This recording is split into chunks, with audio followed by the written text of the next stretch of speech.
Merci Madame Faucheux pour ces éléments et merci d'avoir rappelé ce qu'était la réalité de l'équipement en automobile des ménages locataires du parc social.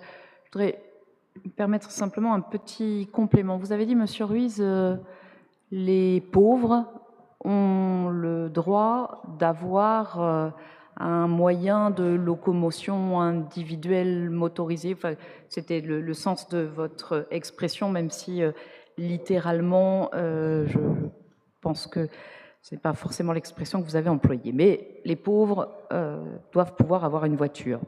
Je voudrais ajouter, si vous me le permettez, les pauvres ont aussi le droit d'avoir un logement.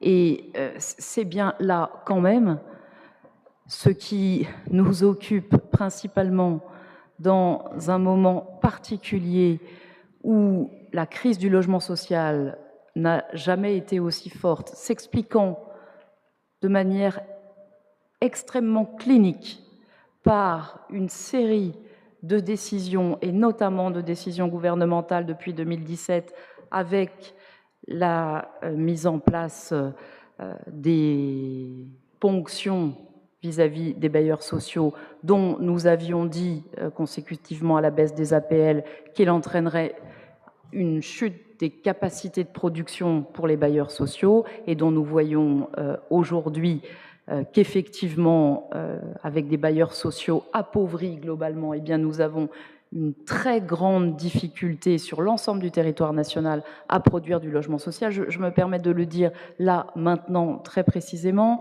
au moment où l'État s'apprête désormais, après toute cette série de mesures que nous connaissons bien, à supprimer les aides à la pierre. Monsieur Puil nous représentait la semaine dernière lors du comité régional pour l'habitat et l'hébergement, comité que l'ensemble des collectivités, bailleurs et partenaires ont décidé de quitter unanimement au regard de ce qu'est ce désengagement et cette suppression pure et simple. C'est-à-dire qu'il faut que nous ayons bien en tête que dans le budget tel qu'il se construit, il n'y aura plus d'aide de l'État. C'est historique, historique.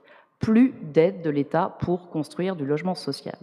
Et y compris dans un territoire où nous mettons plus de 43 millions d'euros par an dans la politique de l'habitat, principalement sur le logement social, c'est extrêmement difficile de produire du logement social. Alors oui, il faut tenir compte aussi des réalités, et notamment des réalités économiques. Lorsqu'il existe 70 000 places sur voirie dans un territoire comme le nôtre, et qu'un taux d'équipement ménage est inférieur à 50% en voiture individuelle, alors il faut trouver des modes constructifs qui permettent de sortir du logement social de qualité sans avoir l'obligation de parking en sous-sol, dont on sait la complexité en termes de gestion et surtout le surcoût en matière de construction, comme d'ailleurs de charges ensuite pour les locataires. Donc je tenais à ce que ces éléments puissent être rappelés parce que nous sommes dans un moment extrêmement difficile pour le logement social. Sur